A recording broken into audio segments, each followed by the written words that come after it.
नमस्कार विद्यार्थी मित्रांनो, स्मार्ट अकॅडमी या एज्युकेशनल यूट्यूब चॅनलवर तुमचं मनापासून स्वागत आहे.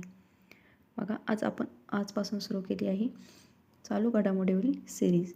स्मार्ट अकॅडमीवर जर तुम्ही चॅनलवर नवीन असाल तर चॅनल काय करायचं आहे, सबस्क्राईब करून घ्यायचं आहे. बघा, 8 फेब्रुवारी 2026 म्हणजे आजच्या दिवसाचे आपण काय करणार आहे, अतिशय महत्त्वाची प्रश्नोत्तरे बघणार आहोत.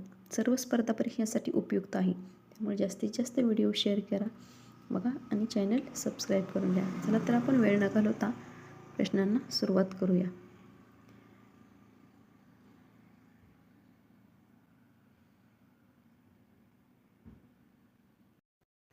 पहिला प्रश्न काय आहे बघा, अंडर 19 क्रिकेट विश्वचषक 2026चे विजेतेपद कोणत्या संघाने पटकावले? बघा, या प्रश्नाचे योग्य उत्तर आहे ऑप्शन क्रमांक बी, भारत. बघा, अंडर 19 क्रिकेट विश्वचषक 26चे विजेतेपद कोणी पटकावलं तर भारताने. तुम्ही लक्षात ठेवायचं. बघा, अंडर 19 वर्ल्ड कप ही बघा आपण थोडक्यात त्याच्याबद्दल माहिती व ICC युवा स्पर्धा आहे. कशी आहे? ICC युवा स्पर्धा.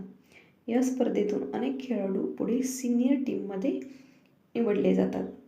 अंडर 19 रेकॉर्ड मजबूत. आपल्या भारताचं काय आहे, अंडर 19 रेकॉर्ड कसं आहे तर मजबूत आहे. बघा, चला दुसरा प्रश्न बघूया.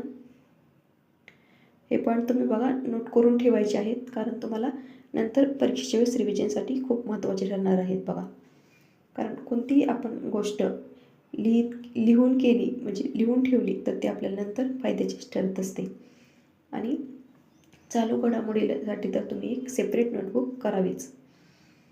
बघा, अंडर 19 वर्ल्ड कप 2026 फायनलमध्ये शतक करून सर्वाधिक धावा करणारा सर्वात युवा फलंदाज कोण ठरला?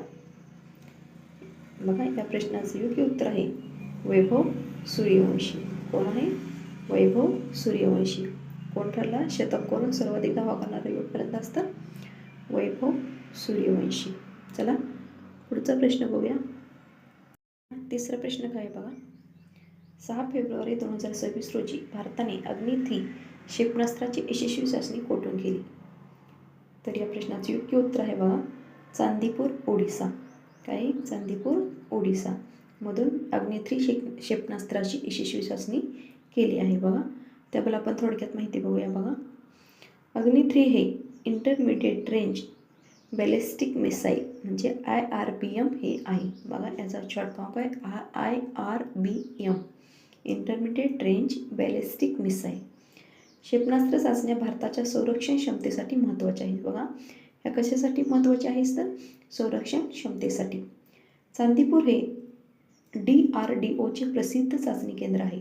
बघा, चांदीपूर हे कशाचं प्रसिद्ध केंद्र आहे तर DRDOचे प्रसिद्ध चाचणी केंद्र आहे. हे तुम्ही पॉईंट लक्षात ठेवायचे आहेत. बघा, काय अग्नि-3 क्षेपणास्त्र काय झालं, अग्नि-3 क्षेपणास्त्र कुठं यशस्वी चाचणी कुठं झाली तर चांदीपूर आणि ओडिसामध्ये. चला पुढचा प्रश्न बघूया. ग्लोबल टीचर प्राइज 2026 कोणाला सन्मानित करण्यात आले? या प्रश्नाचे योग्य उत्तर आहे रुबल नागी. कोण? Rubal Nagi. Global teacher prize 2026 कोणाला सन्मानित केलं तर रुबल नागी याला. बघा, ग्लोबल टीचर प्राइज हा शिक्षण क्षेत्रातील प्रतिष्ठित पुरस्कार मानला जातो. प्रतिष्ठित पुरस्कार कोण आहे? Global teacher prize. उत्कृष्ट अध्यापन आणि सामाजिक योगदानाचा गौरव केला जातो. हा पुरस्कार जागतिक पातळीवर दिला जातो. कुठं दिला जात होता? जागतिक पातळीवर. Global teacher prize. चला पुढचा प्रश्न बघूया. जगातील पहिले खाजगी स्पेस स्टेशन उभारणाऱ्या वास्ट कंपनीच्या प्रोजेक्टचे नाव काय? या प्रश्नाचे योग्य उत्तर आहे हवेन 1. वास्ट ही अमेरिकेतील एरोस्पेस कंपनी आहे. बघा, कशी आहे? वास्ट ही अमेरिकेतील एरोस्पेस कंपनी आहे. प्रायव्हेट स्पेस स्टेशन ही स्पेस इंडस्ट्रीमधील मोठी घडामोड आहे. बघा, प्रायव्हेट स्पेस स्टेशन ही स्पेस इंडस्ट्रीमधील मोठी घडामोड आहे. भविष्यात टुरिझम आणि रिसर्चसाठी उपयोग होऊ शकतो ह्याचा. कशासाठी? टुरिझम आणि वास्ट रिसर्चसाठी. कुठल्या कंपनीचा? वास्ट कंपनीच्या प्रोजेक्टचे नाव काय? तर HAVEN-1. चला पुढचा प्रश्न आपण बघूया. 6वा प्रश्न आहे बघा काय, जागतिक सी फूड काँग्रेस 2026चे आयोजन भारतात प्रथमच कुठे झाले? तर कुठे झाले? चेन्नईमध्ये. जागतिक सी फूड काँग्रेस 2026चे आयोजन कुठे झाले? तर चेन्नई. सी फूड सेक्टर भारताच्या निर्यातीसाठी महत्त्वाचं आहे. सी फूड सेक्टर भारताच्या निर्यातीसाठी महत्त्वाचं आहे. फिशरीज आणि ॲक्वाकल्चरवर चर्चा. भारतात प्रथमच आयोजन ही मोठी उपलब्धी आहे. 7वा प्रश्न काय? RBIने नागरी सहकारी बँकांची UCBS सामर्थ्य वाढवण्यासाठी कोणते अभियान सुरू केले? बघा याचं उत्तर आहे mission Saksham. UCBS urban cooperative bank. काय? Urban cooperative bank. RBIचा उद्देश व्यवस्थापन आणि तांत्रिक क्षमता वाढवणे असा आहे. बघा याचा उद्देश काय आहे RBIचा? तर व्यवस्थापन आणि तांत्रिक क्षमता वाढवणे. कोऑपरेटिव्ह बँकिंगमध्ये सुधारणा हा महत्त्वाचा मुद्दा आहे. काय करायचं आहे? कोऑपरेटिव्ह बँकिंगमध्ये काय करायचं? तर सुधारणा करायची आहे. हा त्याचा महत्त्वाचा मुद्दा आहे. कोणत्या अभियानाद्वारे? तर मिशन सक्षम.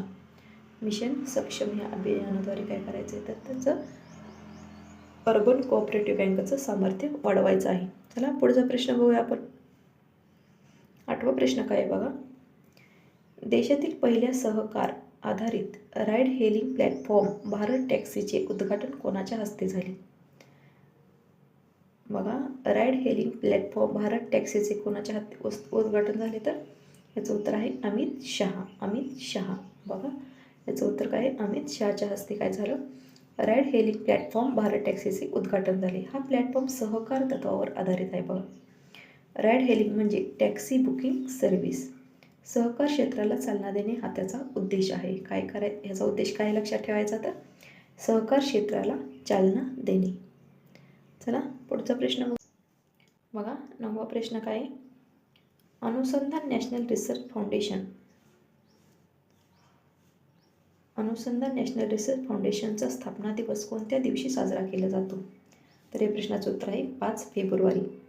ANRF संशोधन आणि उपक्रमाला चालना देण्यासाठी हा दिवस साजरा केला जातो.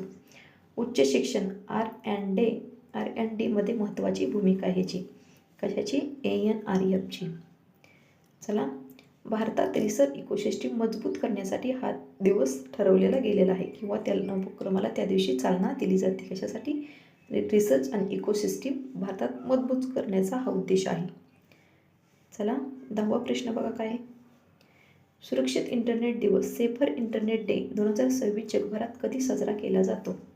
तर 10 फेब्रुवारी. 10 ह्याचं उत्तर आहे बघा 10 फेब्रुवारीला सेफर इंटरनेट डे आपण साजरा करतो. त्याचा उद्देश काय बघा? ऑनलाईन सेफ्टी आणि सायबर अवेअरनेससाठी हा दिवस साजरा करतो. विद्यार्थ्यांसाठी सेफ ब्राउजिंग महत्त्वाचं असतं आणि डिजिटल लिटरसीवर भर दिलेला आहे. बघा कशावर? Digital literacy. चला शेवटचा प्रश्न आहे आणि ते तुमच्यासाठी प्रश्न आहे बघा. याचं उत्तर तुम्ही कमेंट बॉक्समध्ये कमेंट करायचं आहे. राष्ट्रीय उत्पादन दिवस म्हणजे नॅशनल प्रोडक्टिव्हिटी डे भारतात कधी साजरा केला जातो? 10 फेब्रुवारी, 12 फेब्रुवारी, 15 फेब्रुवारी की 20 फेब्रुवारी? याचं उत्तर तुम्ही काय करायचं आहे? कमेंट बॉक्समध्ये कमेंट करायचं आहे. सर्वांनी कमेंट करण्याचा प्रयत्न करायचा आहे. तुमचं उत्तर बरोबर किंवा चुकू तर तुम्ही काय करायचं आहे? उत्तर देण्याचा प्रयत्न करायचा आहे. त्यातून तुमचा जास्त सराव होणार आहे किंवा त्या गोष्टी तुमच्या पटकन लक्षात राहतात. तुम्हाला त्या काय करता येतात? त्या स्मरणात ठेवण्यासाठी खूप फायद्याचं आहे. कमेंटमध्ये एखाद्याची तर तुम्हाला बरोबर कमेंट बघायला मिळेल तर त्यावरून तुम्ही तुमच्या उत्तराचा काय करतो? ॲनालिसिस करू शकता. बघा अशा पद्धतीने आज आपण 10 प्रश्न बघितलेले आहे. महत्त्वाचे आहे. सर्व परीक्षेच्या दृष्टीने खूप महत्त्वाचे प्रश्न आहेत. जास्तीत जास्त व्हिडिओ शेअर करा आणि चॅनलवर नवीन असाल तर चॅनल सबस्क्राईब करून घ्या बघा आणि बेल आयकॉन ऑन करा म्हणजे प्रत्येक व्हिडिओचे नोटिफिकेशन तुमच्यापर्यंत पोहोचेल. चला तर आज आपण इथेच थांबूया. धन्यवाद.